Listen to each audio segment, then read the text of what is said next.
ನಮಸ್ಕಾರ ಸ್ನೇಹಿತರೆ, ಭಕ್ತಿ ವೈಭವ ಯೂಟ್ಯೂಬ್ ಚಾನಲ್ಗೆ ತಮಗೆಲ್ಲರಿಗೂ ಸುಸ್ವಾಗತ. ಸ್ನೇಹಿತರೆ, ಇಂದಿನ ವಿಡಿಯೋದಲ್ಲಿ ನಾವು ಈ ಒಂದು ಕನಸು ಬಿದ್ದರೆ ನೀವು ಶ್ರೀಮಂತರಾಗೋದು ಖಚಿತ ಅಂತ ತಿಳಿಸ್ತಾ ಇದ್ದೀವಿ. ಅಂದರೆ ಜ್ಯೋತಿಷ್ಯ ಶಾಸ್ತ್ರದ ಪ್ರಕಾರ ಕನಸಿನಲ್ಲಿ ಹಲವಾರು ವಿಷಯಗಳು ಕಾಣಿಸಿಕೊಳ್ಳುತ್ತೆ.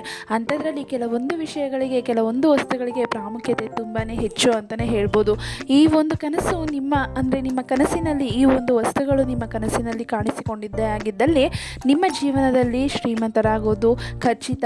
ಹಾಗೆ ನೀವು ಅದೃಷ್ಟವಂತರಾಗಿರ್ತೀರಾ, ಅದೃಷ್ಟ ನಿಮ್ಮ ಬೆನ್ನ ಪಾಲಿಗೆ ಇರುತ್ತೆ ಅಂತಲೇ ಹೇಳ್ಬೋದು. ಹಾಗಿದ್ರೆ ಕನಸಿನಲ್ಲಿ ಯಾವ ವಸ್ತು ಕಾಣಿಸಿಕೊಂಡರೆ ಜೀವನದಲ್ಲಿ ಅತ್ಯುನ್ನತ ಮಟ್ಟಕ್ಕೆ ಏರ್ಬೋದು ಅನ್ನೋದನ್ನು ವಿಡಿಯೋ ಮೂಲಕ ತಿಳ್ಕೊಳ್ಳೋದಕ್ಕಿಂತ ಮುಂಚೆ ದಯವಿಟ್ಟು ಚಾನಲನ್ನು ಸಬ್ಸ್ಕ್ರೈಬ್ ಮಾಡ್ಕೊಳ್ಳಿ. ಹಾಗೆ ವಿಡಿಯೋ ಇಷ್ಟ ಆಯಿತು ಅಂದರೆ ವಿಡಿಯೋಗೆ ಲೈಕ್ ಮಾಡಿ, ಶೇರ್ ಮಾಡಿ, ಕಮೆಂಟ್ ಮಾಡಿ.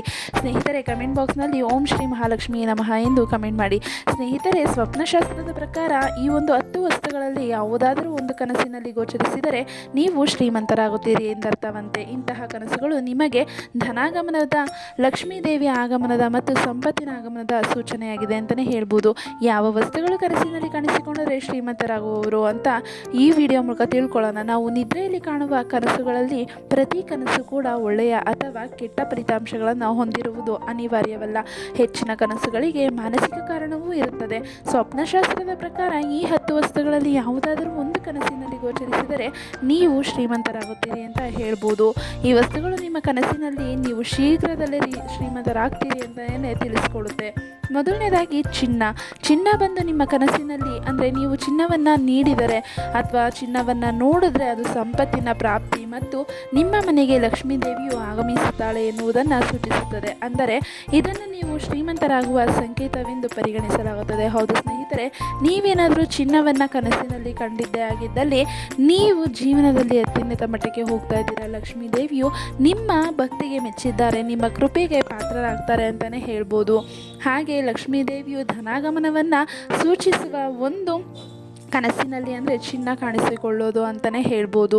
ಇದಾದ ನಂತರ ಮತ್ತೊಂದು ಕನಸಿನಲ್ಲಿ ಕಾಣಿಸ್ಕೊಂಡ್ರೆ, ಅಂದರೆ ಮತ್ತೊಂದು ವಿಷಯ ಏನಂದರೆ ಕಿವಿಯೋಲೆ ಏನಾದರೂ ಕನಸಿನಲ್ಲಿ ಕಾಣಿಸಿಕೊಂಡಿದ್ದೇ ಆಗಿದ್ದಲ್ಲಿ ನೀವು ಸಂಪತ್ತನ್ನು ಪಡೆಯುವ ಸಂಕೇತ ಅಂತಲೇ ಹೇಳ್ಬೋದು. ನಿಮ್ಮ ಕನಸಿನಲ್ಲಿ ಕಿವಿಯೋಲೆಯನ್ನು ನೋಡಿದರೆ ಅಥವಾ ಕಿವಿಯೋಲೆ ಧರಿಸಿರುವುದನ್ನು ನೀವು ನೋಡಿದರೆ ಅದು ಸಂಪತ್ತನ್ನು ಪಡೆಯುವ ಸಂಕೇತವಾಗಿದೆ. ಇದು ನಿಮಗೆ ಧನಾಗಮನವನ್ನು ಸೂಚಿಸುತ್ತೆ ಅಂತಲೇ ಹೇಳ್ಬೋದು. ಇದಾದ ನಂತರ ದೀಪ, ಅಂದರೆ ನೀವು ನಿಮ್ಮ ಕನಸಿನಲ್ಲಿ ಉರಿಯುತ್ತಿರುವ ದೀಪವನ್ನು ನೋಡಿದ್ರೆ ನೀವು ಬಹಳಷ್ಟು ಹಣವನ್ನು ಗಳಿಸಲಿದ್ದೀರಿ ಎಂದು ಅರ್ಥ ಮಾಡ್ಕೋಬೇಕಾಗತ್ತೆ. ಇದರಿಂದ ನಿಮ್ಮಲ್ಲಿ ಹಣದ ಭಾಗವು ಹೆಚ್ಚಾಗಲು ಪ್ರಾರಂಭವಾಗುತ್ತೆ ಅಂತಲೇ ತಿಳಿಸ್ತಾ ಇದ್ದಾರೆ. ಇದಾದ ನಂತರ ಉಂಗುರ, ನಿಮ್ಮ ಕನಸಿನಲ್ಲಿ ನೀವು ಉಂಗುರವನ್ನು ಧರಿಸಿರುವುದನ್ನು ನೋಡಿದರೆ ಅದು ನಿಮ್ಮ ಮನೆಗೆ ಲಕ್ಷ್ಮಿಯ ಆಗಮನವನ್ನು ಸೂಚಿಸುತ್ತದೆ. ಇಂತಹ ಕನಸುಗಳು ನಿಮಗೆ ಲಕ್ಷ್ಮೀ ದೇವಿಯ ಆಶೀರ್ವಾದವನ್ನು ಕೂಡ ಸಂಕೇತಿಸುತ್ತದೆ ಅಂತಲೇ ಹೇಳ್ಬೋದು. ಇದಾದ ನಂತರ ಗುಲಾಬಿ ಮತ್ತು ಕಮಲದ ಹೂವು, ಇವೆರಡೂ ಒಂದು ಲಕ್ಷ್ಮೀ ದೇವಿಗೆ ತುಂಬಾ ಇಷ್ಟ ಅಂತಲೇ ಹೇಳ್ಬೋದು. ನಿಮ್ಮ ಕನಸಿನಲ್ಲಿ ನೀವು ಗುಲಾಬಿ ಹೂವುಗಳನ್ನು ನೋಡಿದರೆ ಅದು ಹಣವನ್ನು ಮರಳಿ ಪಡೆಯುವ ಸಂಕೇತವಾಗಿದೆ.